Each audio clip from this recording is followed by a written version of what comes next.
Hi there, I'm Lauren Semple. I run the business Equestrian Fitness Scotland for Horse Scotland.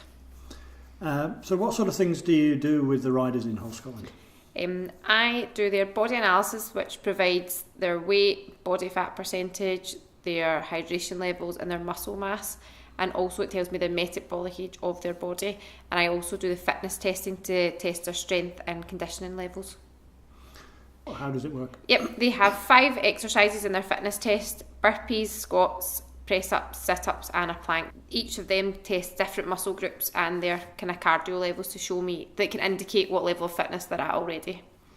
So how would you measure if a rider is improving? There's a minimum standard that has been produced that they should really be at to have the core strength to be balanced on the horse, and so they're not impeding their horse. So we try and hope that all our performance and development riders are at that level. Not all of them are, but that's what we aim for, and hopefully every month I'll give them exercises and they come back and they've improved. Is there anything that a non-performance rider could do that allow them to improve? The best exercises you can really do is doing squats in front of a mirror to make sure you're straight, you're not more dominant on one hip. Doing a plank, but again making sure you're nice and flat, your bum's not in the air or your hips are lower. And any kind of interval training, because that's what you do on a horse. You do a short burst and then you have a rest, you have a short burst, then you have a rest, like if you're going jumping or dressage. You don't do a movement for 4 laps of your arena. So the interval training, which could be running and jogging or kind of high intensity ones, you can Google, and there's hundreds available online on YouTube. That is your most important, to make sure you're more balanced, make sure you're straight, and anything on a big core ball, which is the big inflatable balls you'll find in a gym. Even just sitting on that to watch the telly can be very beneficial.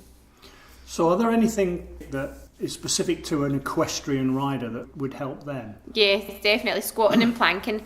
The planks engages your core the same way you would on a horse. If you're doing rise and trot or canter work, if you can do a plank for over a minute and a half, it means you are actually balanced enough that you don't impede your horse in any of their gaits. And squatting is the movement you do when you do your trotting. So if you can be nice and straight and come up equally through both feet, meaning that you're not dipping one hip on your way up, that's why you say you do it in front of a mirror, they improve the muscles that you use when you're in the saddle. You would realistically only, for your planking, you really want to be able to do a minute and a half without having to have a rest, but you'd like to be able to do that 3 times each night. And your squatting, you want to be able to get up to 30 squats 3 times and be nice and comfortable and straight through them. So you only do as many as you're straight. If that starts off at 3, you only do 3. You'd rather do 3 quality ones than do 30 ones that you're swinging about and not being straight.